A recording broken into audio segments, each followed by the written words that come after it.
రాయలసీమ రైతులను మోసం చేసి రాయలసీమలో ఉన్న తాగునీటి సాగునీటి ప్రాజెక్టులను సీఎం జగన్ అటకెక్కించారని అమరావతి జేఏసీ కన్వీనర్ కొలికపూడి శ్రీనివాసరావు పేర్కొన్నారు.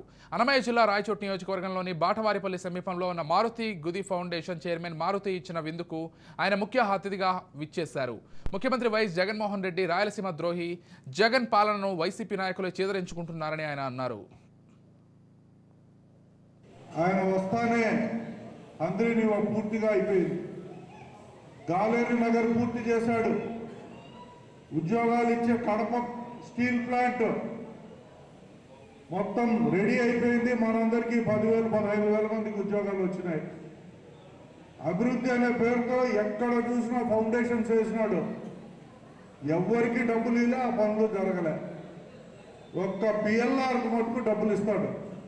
ఎందుకంటే ఆయన కావాల్సిన వ్యక్తి, ఒక ఎంపీ, ఒక ఎమ్మెల్యేలు ఇద్దరు ఆ కుటుంబంలో రాయలసీమ జిల్లాలకు అందరికీ కూడా డబ్బులు ఖర్చు పెట్టడానికి, పుష్కలంగా డబ్బులు సంపాదించేదానికి ఒక అవకాశం వాళ్ళకి ఇచ్చినాడు. అంటే దోచుకోండి.